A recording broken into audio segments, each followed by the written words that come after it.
And I always thought if I was ever in a position to give relief to people, that there's ways to do it, and information was one. It might not be a whole lot of new things to tell you, but I'm going to tell you something every couple hours. I want you to know we're doing everything we can.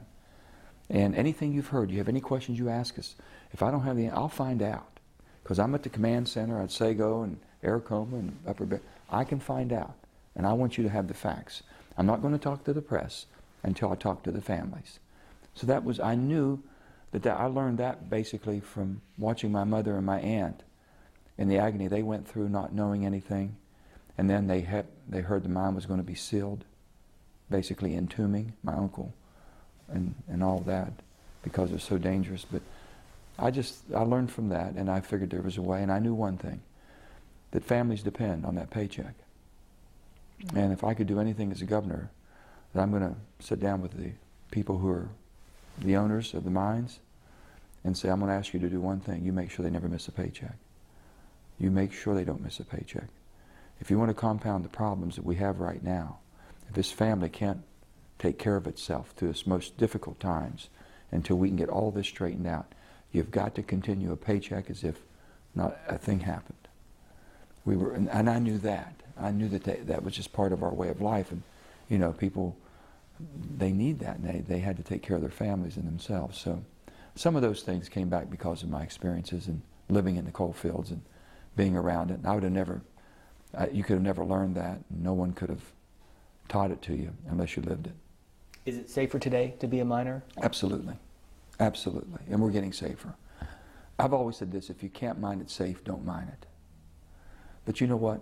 You have to empower the miners. You don't have enough inspectors. You're not ever going to have enough inspectors. You can have all the laws and rules in the world. But if you don't have a company, if you don't have, and I'll use Consol as one that I know very well because they're big in my area where I grew up. But Consol Energy has taken the approach.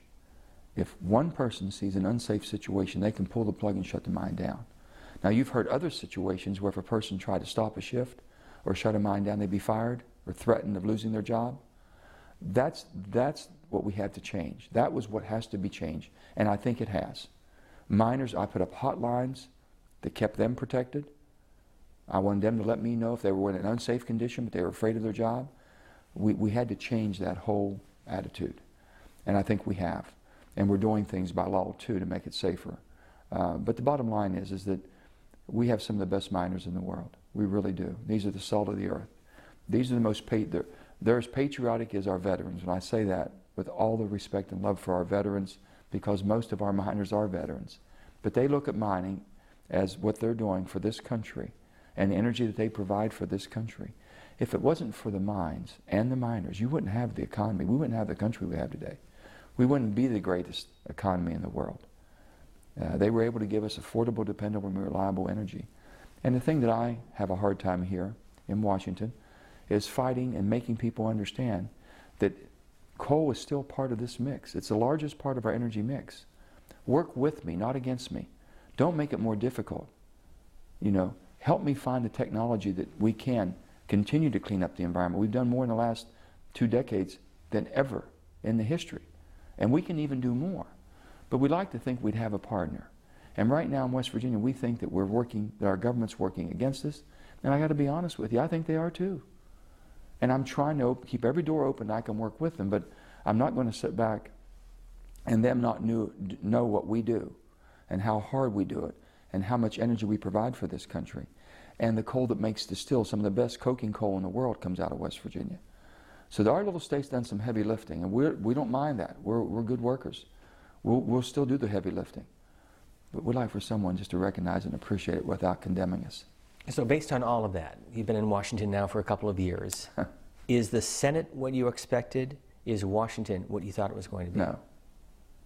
Absolutely not. You know, I guess I looked at it through the eyes of what I saw of Robert C. Byrd and his reverence for this great institution. And I would have thought when chips were down, it was always country first, state second, and politics third. I would have always thought that. And it's really not what I see. What I do see, I see 100 good people in the Senate. I really do. I don't say I have anybody that I don't like. I like everybody. I try to get along with everybody. But I do see, I would question some motives and reasons, what the purpose of your service. I go back to John Kennedy, and I keep thinking, I watched that speech on television, I'm 13 years old. Ask not what your country can do for you, but what you can do for your country. That means, you know, we have a response. It's our country. We own it. The Constitution says we the people. So if we own it, you have to take ownership. You have to take care of it. It's like owning a car. You got to change the oil, routine maintenance, take care of it, a little care. And now it seems like we have a country where people are saying, ask not what your country did to you, but what you can do to it. That's a long way in 50 years. And so I want to get back. We're still the greatest country on earth. All the problems we have, we can fix. Economically, we can fix all of this. But we've got to start putting our country first again. It's about this great country. If this country does well, my state of West Virginia is going to do just perfectly fine. If my state does great, people in my state are going to do well. And I'm here with that purpose of how I can serve retail government. How do I serve my customers? And that's the constituents and everybody in my great state of West Virginia. What's next for you? Well, what's on my agenda, what I like to get done, is getting the finances in order. I'll give you another thing. My grandfather, Papa, one time I'll never forget, I came home 10, 11 years old. And I said, Papa, I just saw Charlie up on the street, and what a beautiful person Charlie is. And Papa said, he's a great guy, isn't he, Joe? I said, oh, Papa, the nicest person you ever met. He says, Joe, Charlie would give you the shirt off his back, wouldn't he? And I said, Papa, Charlie would. He said, guess what, Joe? Charlie don't have an extra shirt to give you. He didn't work hard enough. Didn't plan well enough. 10, 11-year-old kid. Talk about birth.